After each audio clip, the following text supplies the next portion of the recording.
Pregnancy में एक माँ की सेहत का अच्छी तरह से ख्याल रखना बहुत ज़रूरी होता है। एक माँ को इन्फेक्शन से बचाना और भी ज़्यादा इम्पॉर्टेंट होता है। अलग अलग प्रकार के इन्फेक्शंस प्रेगनेंसी में माँ को या बच्चे को हानि पहुँचा सकते हैं। अगर प्रेगनेंसी में होने वाले किस इन्फेक्शन से क्या हानि पहुँच सकती है और एक माँ को इन्फेक्शन से कैसे बचाया जाए, इसके बारे में जानकारी चाहिए हो तो हमारे इस वीडियो को आखिर तक देखें। जैसे नॉर्मल दिनों में हमें बैक्टीरियल, फंगल इन्फेक्शंस और वायरल इन्फेक्शंस हो सकते हैं, वैसे ही प्रेगनेंसी में भी ये इन्फेक्शंस हो सकते हैं। लेकिन ये इन्फेक्शंस एक माँ के लिए या डेवलप होने वाले बच्चे के लिए हानिकारक साबित हो सकते हैं। प्रेगनेंसी में अगर बैक्टीरियल इन्फेक्शंस हो जाए तो उन्हें ट्रीट करने के लिए काफ़ी लिमिटेड एंटीबायोटिक्स का इस्तेमाल किया जा सकता है। बैक्टीरियल इन्फेक्शंस को पूरी तरह से एलिमिनेट करने के लिए कई बार एंटीबायोटिक्स का इस्तेमाल ज़रूरी होता है, लेकिन प्रेगनेंसी में हर एक एंटीबायोटिक नहीं दिया जा सकता। कुछ सिलेक्टेड एंटीबायोटिक्स की मदद से ही इन बैक्टीरियल इन्फेक्शंस को टैकल किया जा सकता है। इसीलिए प्रेगनेंसी में बैक्टीरियल इन्फेक्शंस को टैकल करने के लिए थोड़ा डिफ़िकल्ट हो सकता है।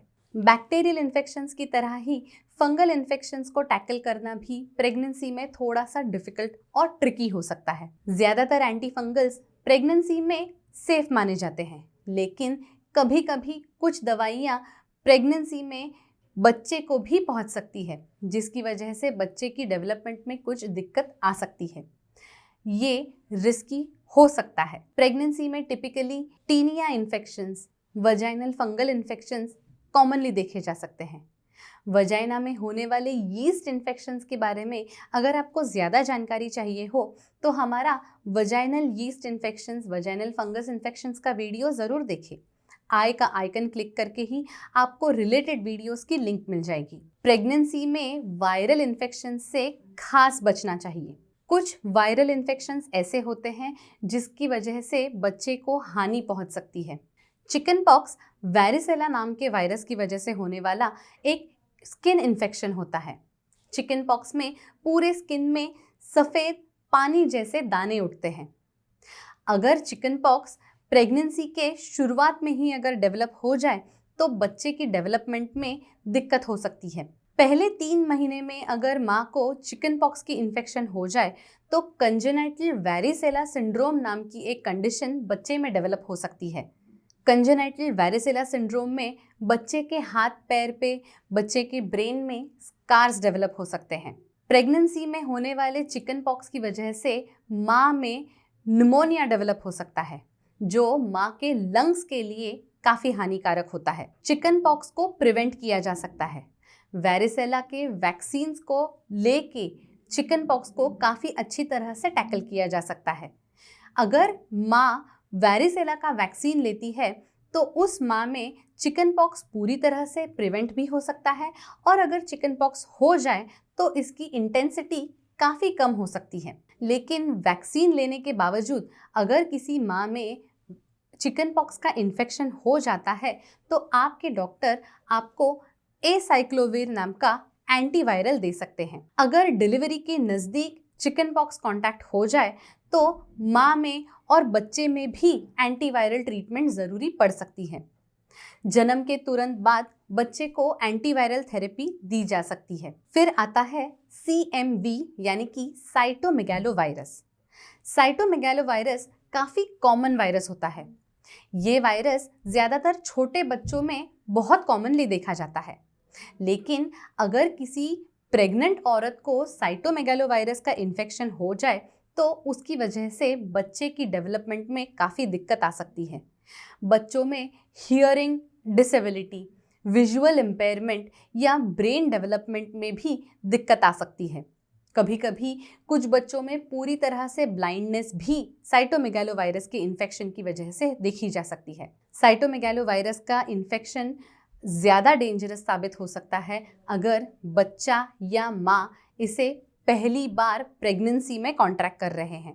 साइटोमेगालोवायरस का इन्फेक्शन पूरी तरह से प्रिवेंट करना थोड़ा डिफ़िकल्ट होता है, लेकिन कुछ हद तक ये अपने हाथ में हो सकता है। अगर किसी माँ के आजू बाजू में छोटे बच्चे हैं जिन्हें CMV का इन्फेक्शन हुआ हो, तो उस बच्चों से माँ को दूर रहना चाहिए।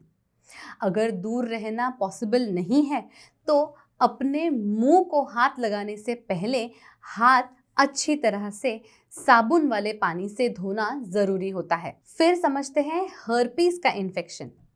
Herpes infection, specially genital herpes infection, बच्चे के लिए बहुत ही ज़्यादा हार्मफुल हो सकता है। Genital herpes infection unprotected sexual contact की वजह से एक माँ में आ सकता है। अगर डिलीवरी के दौरान जेनाइटल हर्पीज़ एक्टिव है तो ये इन्फेक्शन बच्चे में काफ़ी आसानी से ट्रांसफ़र हो सकता है। जेनाइटल हर्पीज़ इन्फेक्शन अगर किसी माँ में एक्टिव प्रेजेंट हो तो माँ को सिजेरियन सेक्शन का सुझाव दिया जा सकता है। HIV वायरस के बारे में आपको डेफिनेटली थोड़ी बहुत जानकारी तो होगी ही। HIV अगर किसी माँ में मौजूद है तो ये वायरस बच्चों में काफ़ी आसानी से ट्रांसफ़र हो सकता है।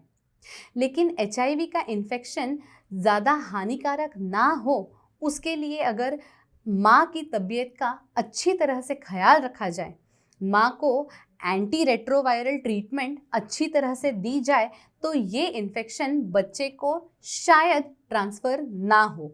वैसे ही अगर माँ की तबीयत अच्छी हो, माँ हेल्दी हो, अदरवाइज हेल्दी हो और एंटी रेट्रोवायरल ट्रीटमेंट जारी हो, तो ब्रेस्ट फीडिंग में भी ज़्यादा तकलीफ नहीं हो सकती।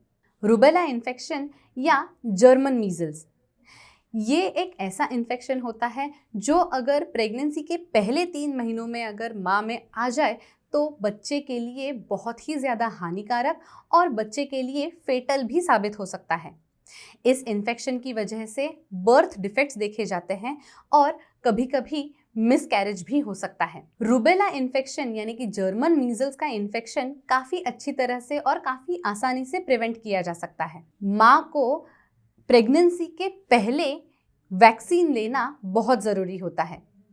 प्रेगनेंसी के दौरान MMR का वैक्सीन नहीं लिया जा सकता। यहाँ पे एक ऐसे वायरस का भी मैं जिक्र करना चाहूँगी जो इंडिया में तो ज़्यादा प्रेवलेंट नहीं है, लेकिन अफ्रीकन कंट्रीज़ में बहुत ही ज़्यादा प्रेवलेंट है। इस वायरस का नाम है ज़ीका वायरस। ज़ीका वायरस का इन्फेक्शन अगर माँ को प्रेगनेंसी के दौरान हो जाए तो उसकी वजह से बच्चे में बर्थ डिफेक्ट दिखा जाता है। ये माइक्रोसेफेली यानी कि नॉर्मल से कई गुना छोटा आने वाला सिर उस प्रकार से प्रेजेंट होता है। Last but not the least, I want to mention about sexually transmitted infections. Sexually transmitted infections को पूरी तरह से प्रिवेंट किया जा सकता है। अनप्रोटेक्टेड सेक्सुअल इंटरकॉर्स को प्रेगनेंसी में पूरी तरह से अवॉइड करें। इन्फेक्शंस, सेक्सुअली ट्रांसमिटेड इन्फेक्शंस की वजह से बच्चे की हेल्थ में बहुत ही ज़्यादा हानि हो सकती है। बच्चे की डेवलपमेंट रुक सकती है, रिस्ट्रिक्ट हो सकती है। यही नहीं, किसी भी इन्फेक्शन की वजह से अपने आप को और अपने अनबॉर्न बच्चे को दवाइयों से सब्जेक्ट करना जितना हो सके उतना अवॉइड करें। अपने आप को इन्फेक्शन से बचाएं। Thank you.